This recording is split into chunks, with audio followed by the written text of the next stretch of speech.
We hear a lot about artificial intelligence these days. But what is it? And do we need to worry about it? AI. Artificial intelligence. Perhaps it should be called just art intelligence. The thing is, art intelligence has been around since year dot. Searching online dictionaries, the meaning of AI is the use of computer programs that have some of the qualities of the human mind, such as the ability to understand language and recognize pictures. To me, that would include altering a photograph or painting to suit what I want it to be, or to tell other people what I want them to see. Let's look at some examples. This picture has clearly been given the AI treatment, but is it still art? Same goes for this image. It's still obvious that it is artificial intelligence. It is still art though, wouldn't you agree? Then there is this picture. You could possibly set up this photo and shoot it as it is, but nonetheless, it has had the AI treatment. It's definitely art though. What about this picture? It looks fairly normal to me and just a simple, nice portrait. Nonetheless, it is artificial. The question is then asked, for how long have artists been altering images for? I thought I would take a look at the work of English artist John Constable. He lived for 60 years between 1776 and 1837 and did many of his paintings here at Flatford Mill in Suffolk. Without doubt, his most famous and loved painting of them all is the one he named The Hay Wain. But how true to life do we think it is?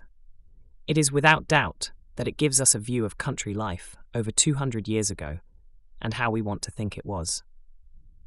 It is also known, though, that Constable only made sketches when he started to produce a picture. The paint was only applied once back in his studio. We already know that the hay wain, and indeed the dog, were not there. These were painted in later. Yet even though they were an imagination of the artist, Constable still decided to call his finish art the hay wain, something that wasn't there. That says, both the dog and the hay wain are artificial. Art? Most definitely. Nonetheless, artificial. It can also be said it was intelligent to add the hay wain, or the painting would have had little interest to the eye.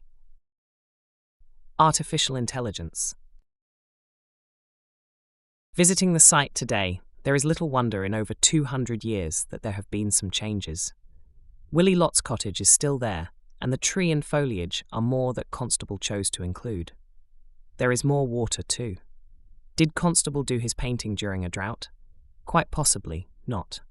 Suffolk, as the rest of southern and eastern areas of England, is slowly sinking. This means that sea level at Flatford Mill now is a lot lower than it was in Constable's times.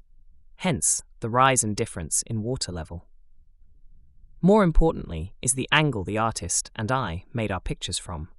It was impossible for me to replicate the angle regardless to where I stood and the focal length of the lens. As the National Trust Guide explained, Constable never painted as a record, but as a picture to please the eye. He would distort angles and sizes of objects just to make the picture look better. To make the picture look better than it really was.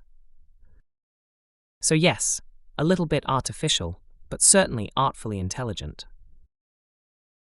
This is the closest I could get to Constable's original, although you can see many artistic differences.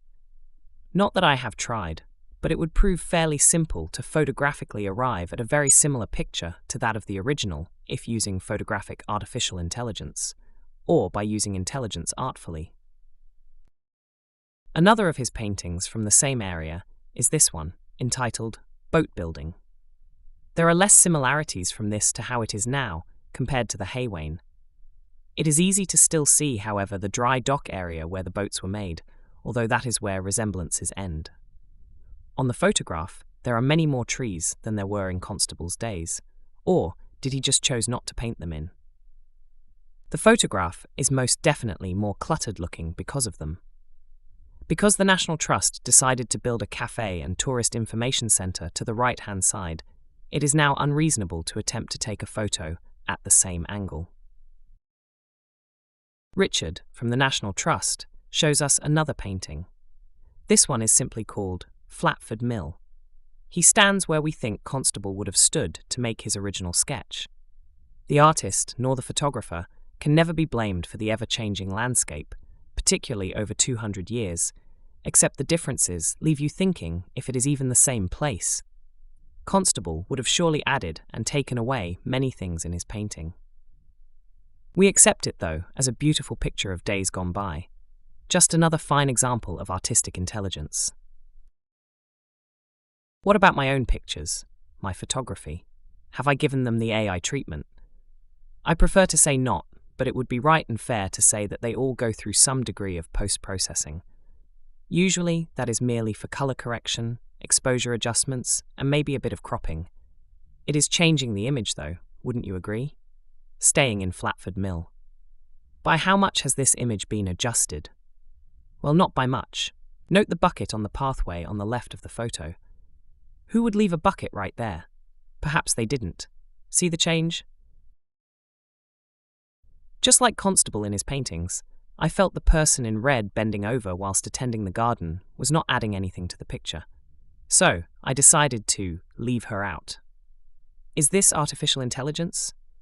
If the answer is no, then where is the dividing line between AI and no AI? Perhaps, rather than give AI a continuous bashing, we should all embrace it as an art form, or at least a method of helping us be artful. I wonder what John Constable would have thought about it all. After all, as photographers, we naturally want to show our photography to its best potential. As they say, one picture is worth 1,000 words.